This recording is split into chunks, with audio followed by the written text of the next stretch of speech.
Hello friends, welcome back to Gayatri budget life. ఎప్పుడైనా pineapple fried rice try చేశారా?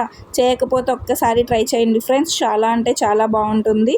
ప్రాసెస్లోకి అయితే వెళ్ళిపోదాం. కావాల్సిన పదార్థాలు: carrot, onion, capsicum, pineapple, green chilli అన్నీ చిన్న చిన్న ముక్కలుగా కట్ చేసుకొని పక్కన పెట్టుకోవాలి. ప్యాన్ పెట్టుకొని 1 టేబుల్ స్పూన్ ఆయిల్ వేసుకోవాలి. ఆయిల్ హీట్ అయిన తర్వాత వెల్లుల్లి చిన్న చిన్న ముక్కలుగా కట్ చేసుకొని వేసుకోవాలి. అందులోనే చిన్న చిన్న ముక్కలుగా కట్ చేసుకున్న గ్రీన్ చిల్లీ కూడా వేసుకొని గోల్డెన్ బ్రౌన్ కలర్ వచ్చేంత వరకు వేయించుకోవాలి.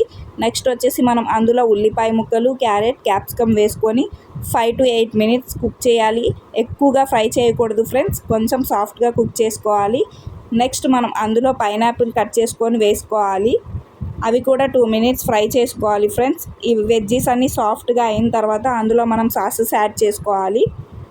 Soya sauce 1 table spoon, vinegar 1 table spoon. Vinegar వేయడం వల్ల రెస్టారెంట్ స్టైల్ అయితే వస్తుంది ఫ్రెండ్స్. టమాటో కెచప్ కొంచెం, సాల్ట్ తగినంత, పెప్పర్ పౌడర్ వేసుకోవాలి.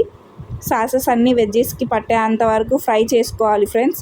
నెక్స్ట్ మనం అందులో ముందుగా కుక్ చేసుకొని చల్లార్చుకున్న రైస్ అందులో వేసుకోవాలి. హై ఫ్లేమ్లో టాస్ చేసుకోవాలి. అంతే, పైనాపిల్ ఫ్రైడ్ రైస్ రెడీ అయిపోతుంది. టేస్ట్ అయితే చాలా బాగుంటుంది. ట్రై చేసి ఒకసారి ఎలా ఉందో కామెంట్ బాక్స్లో కామెంట్ చేయండి. అలాగే మీకు ఈ వీడియో నచ్చినట్లయితే నా ఛానల్ని సబ్స్క్రైబ్ చేసుకొని నాకు సపోర్ట్ చేయండి ఫ్రెండ్స్. బాయ్.